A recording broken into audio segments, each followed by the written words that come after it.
ça va, dès que j'appuie dessus, ça met un petit voyant qui vous dit régulateur enclenché. Ensuite, vous appuyez sur le moins et là, ça va préparer l'appareil. Et ensuite, une fois que vous avez appuyé sur le moins, vous faites un peu plus, moins, comme vous voulez, vous choisissez l'allure et ça va vous choisir une vitesse. Ça,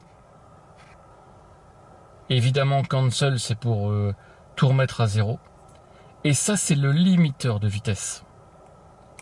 Alors, le limiteur de vitesse, lui, il vous empêche de dépasser la vitesse limite que vous aurez choisie. Alors, ici, vous avez... Alors, attendez, je règle l'image.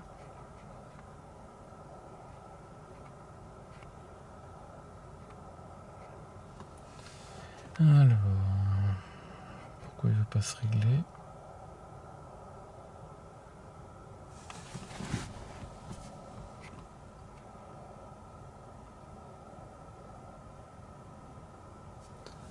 Pourquoi il ne veut pas se régler ?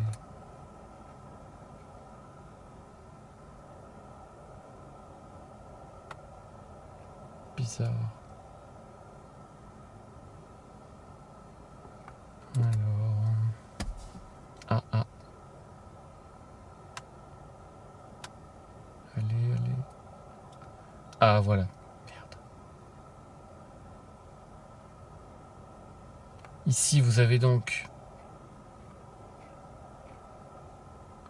Je vais peut-être attendre un petit peu. Oui. Il faut attendre qu'il gère. Voilà. Ça, c'est le régulateur.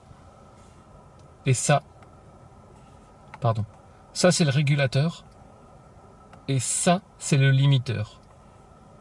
Régulateur, il vous régule votre vitesse tout seul. Vous choisissez par exemple 90 et il reste à 90. Il accélère, il freine automatiquement. Et ça, c'est le limiteur. Ça, c'est le radar.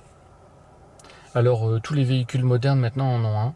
Ça veut dire qu'il détecte le véhicule devant et même si vous êtes en régulateur, il vous freinera et il se mettra à suivre le véhicule précédent à la même vitesse. Et ça, c'est super chiant.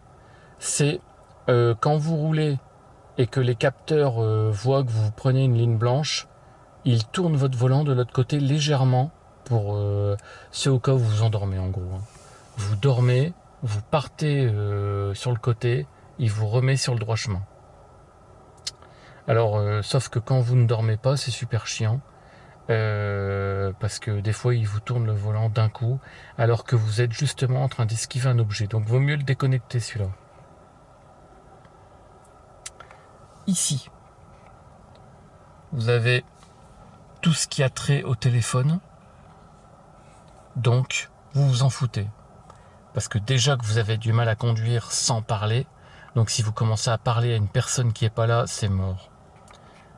Donc, vous, interdiction de toucher à tous ces trucs-là. Et ça, c'est pour aussi bouger toutes les informations que vous pouvez avoir sur votre tableau de bord. Je peux avoir des trucs genre où est le nord, une boussole. Des trucs sur l'écologie. Donc ça, c'est vachement intéressant, ce truc-là là, que je suis en train de vous montrer. On voit quand est-ce qu'est activé le moteur électrique ou pas. Ça peut vous aider pour votre consommation. Ça, c'est les messages téléphoniques, on s'en fout. Ça, c'est pour déconnecter les différentes fonctionnalités. Ah, en parlant de fonctionnalités, justement, il y en a une qui m'intéresse parce que j'en ai marre de voir les élèves faire n'importe quoi. Ça, là.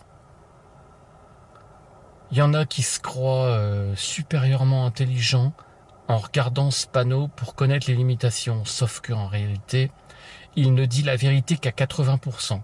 Je rappelle qu'il y a une caméra devant le véhicule et que si elle lit un panneau, c'est écrit 80 et en dessous c'est écrit 3 tonnes 5, donc nous on en a rien à foutre du 3 tonnes 5, eh ben il va mettre 80 ici. Et donc l'inspecteur vous engueulera. Si par exemple, autre exemple, vous roulez sur l'autoroute et c'est limité à 110, et puis vous voyez un panneau sur le côté 70 et il y a la flèche pour ceux qui sortent, Mais lui, il va le lire, le 70, il va vous dire roulez à 70. S'il y a un type avec un t-shirt, c'est écrit 120 dessus, ça m'est déjà arrivé. Eh ben, il va, en plein agglo, il va vous dire roulez à 120. Vous allez faire quoi, rouler à 120? Donc, dorénavant, chaque fois que j'y penserai, je déconnecterai ce truc-là, parce que vous faites que des conneries. Vous cherchez tout le temps la simplicité, c'est un truc de fou, d'accord, hein? Si c'était écrit ici 120 en agglo, je suis certain qu'il y en a qui iraient à 120 sans réfléchir. Parce que vous ne réfléchissez jamais. Je veux que vous réfléchissiez. Ensuite, dans la boîte à gants, ouais, il n'y a rien de rien. Ah si, il y a quelque chose dans la boîte à gants. Il y a mon constat amiable accident que j'ai mis dans une petite pochette grise. Je la montrerai quand il fera jour. Et là, dans le vide-poche, côté conducteur, vous avez une pochette ici qui contient quoi? Le gilet jaune. Le gilet jaune principal qui doit être à portée de main. Voilà. Ensuite, qu'est-ce qu'on a? On a... que je réfléchisse. Oui, alors... comment je règle mon rétroviseur intérieur en position nuit? Vous dites c'est automatique.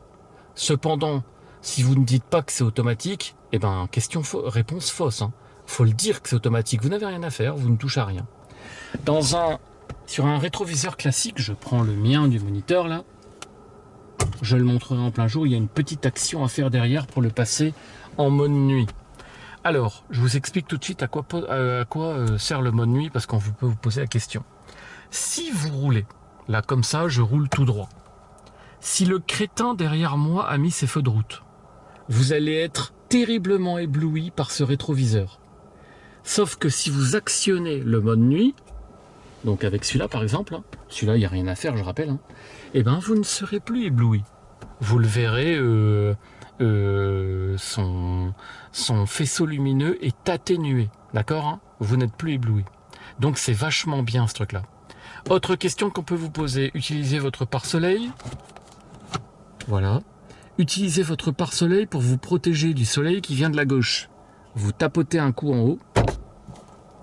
Vous le débloquez, vous le mettez sur la gauche. Comme ceci, d'accord? Et là, je peux le remettre là. Et je le remets. Ensuite, je sors du véhicule.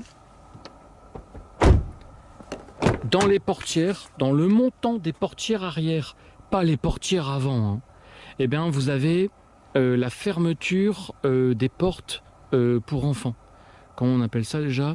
La sécurité enfant. C'est un petit loquet que je montrerai bien sûr en plein jour parce que là on voit rien. Vous l'actionnez, d'accord? Vous l'actionnez un petit coup vers le bas et l'enfant qui est à l'intérieur ne peut plus ouvrir sa portière. Par contre vous pouvez l'ouvrir de l'extérieur. Et pour déconnecter l'airbag passager avant, vous ouvrez la portière côté passager et il y a un petit bouton sur le côté qu'évidemment ici on ne voit pas, donc là-bas, je vous le montrerai en plein jour. Vous prenez une clé, n'importe laquelle, vous l'insérez dans la fente, il y a une fente, et vous tournez et ça déconnecte l'airbag côté passager. L'airbag côté passager ne doit être déconnecté qu'en la présence d'un enfant à l'avant du véhicule, enfant qui n'est là que s'il ne sait pas s'asseoir, c'est-à-dire qu'il a, en général, entre 0 et 6 mois. Entre 0 et 6 mois, le petit ne peut même pas s'asseoir, c'est un bébé. Vous le mettez à l'avant du véhicule. Pourquoi on le met à l'avant du véhicule, dos tourné à la route? Parce que si vous êtes le seul parent dans la voiture et puis que vous avez juste vous et l'enfant, ben faut que vous ayez vue sur lui. Donc pour le toucher au cas où il pleure, etc. Donc dans ce cas-là, on le met à l'avant. Vous n'allez pas le mettre à l'arrière. Imaginez qu'il fasse quelque chose, vous voyez rien. Évidemment, si vous êtes plusieurs dans le véhicule, vous ne mettez pas l'enfant à l'avant, même bébé, vous le mettez derrière. Voilà. Et comme ça, vous déconnectez l'airbag parce que si l'airbag s'enclenche pendant un accident, la coque du bébé va être poussée et l'enfant sera éjecté vers l'arrière ou contre le siège. Donc c'est pas bon. Voilà pourquoi il faut toujours déconnecter un airbag côté passager avant quand vous avez un bébé, et il faut le remettre quand vous avez une personne adulte ou un enfant de plus de 10 ans à l'avant du véhicule. Ensuite, vous avez tous les voyants rouges. L'inspecteur peut vous demander par exemple où est le voyant rouge montrant une perte importante du niveau d'huile. Quand il vous pose cette question, il s'attend à ce que vous éteigniez le moteur et vous mettiez le contact. Quand vous mettez le contact, vous avez plein... Alors là, je vais le faire. Voilà. J'éteins le moteur et je mets le contact. Regardez ce qui va se passer. Je mets le contact. Et là, tout plein de voyants rouges s'allument et ils vont s'éteindre. Voilà. Et là, je rallume le moteur.